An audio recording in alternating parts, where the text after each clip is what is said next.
ये कौन सी रेखा है? 0 डिग्री अक्षांश रेखा को हम विषुवत रेखा कहते हैं जी। इसको विषुवत वृत्त भी कहते हैं क्योंकि ये रेखा नाव के क्या बनाती है? एक वृत्त। इसको ये पृथ्वी के बीचों बीच होकर जाती है जिसको भूमध्य रेखा भी कहते हैं जी। 23.5 अंश उत्तरी अक्षांश को क्या कहते हैं? कर्क रेखा। कर्क रेखा कहते हैं। 23.5 अंश दक्षिणी अक्षांश को क्या कहते हैं? मकर रेखा कहते हैं। तो अभी आपने पिछले कक्षा में बताया था कि सूर्य एक बार कर्क रेखा तक जाता है और एक बार मकर रेखा। तो लगभग एक बार कर्क रेखा के ऊपर कैसा पड़ता है? सूर्य का प्रकाश बिल्कुल सीधा पड़ता है, सीधा। मकर रेखा के ऊपर बिल्कुल सीधा पड़ता है। और तो यहाँ पे क्या सर सूर्य का प्रकाश ज्यादा पड़ता है तो इधर ज्यादा गर्मी रहेगी जी। तो इसलिए इस क्षेत्र का नाम हमने क्या रख दिया? उष्ण रेखा। तो कहाँ से कहाँ तक रहेगा? कर्क रेखा और मकर रेखा के बीच के क्षेत्र को हम क्या कहते हैं? तो अगर कोई पूछे कि उष्णकटिबंधीय क्षेत्र क्या है तो क्या कहोगे? कर्क रेखा और मकर रेखा के बीच का क्षेत्र है उसको क्या कहते हैं? उष्णकटिबंधीय क्षेत्र। ठीक है। अब जब सूर्य का प्रकाश एक बार इधर आता है बाकी इस वाले क्षेत्र में सूर्य का प्रकाश कैसा पड़ता है?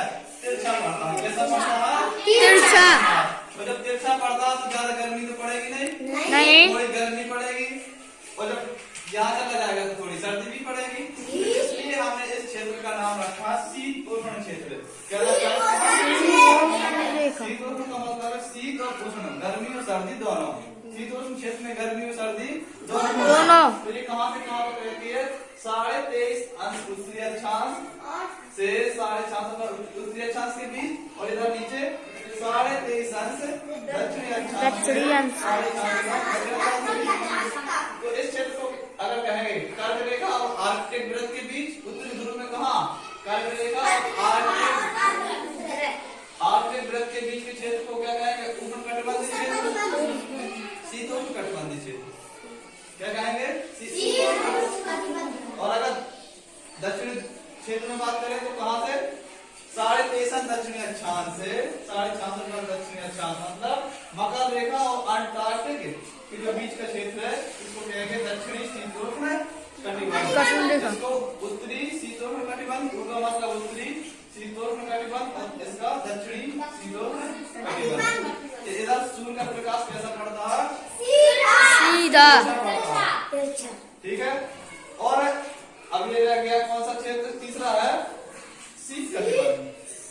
क्या?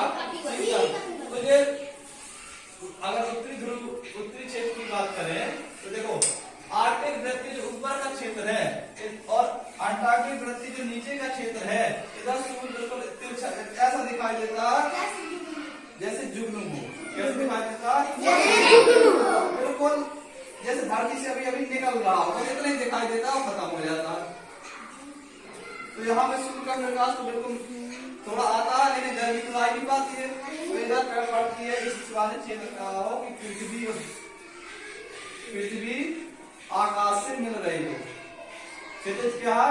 ऐसी जगह जहाँ पे लग रहा हो कि आकाश पृथ्वी पर मिल रहा है। अगर दूर की ओर देखोगे तो ऐसा लग रहा होगा कि आकाश पृथ्वी को मिल जाएगा, है ना? लग रहा है कि नहीं लग रहा है? तो क्षितिज कौन सी जगह है? जहाँ पे लगे कि आकाश आगे ये पृथ्वी और लगे कि ये आकाश ऐसा मिल रहा है इस जगह को क्या कहेंगे? तो अगर इन क्षेत्रों में जाएं और इधर से आप सूर्य को देखें तो ऐसा लग रहा है कि बिल्कुल अभी क्षितिज में बिल्कुल अभी निकल रहा है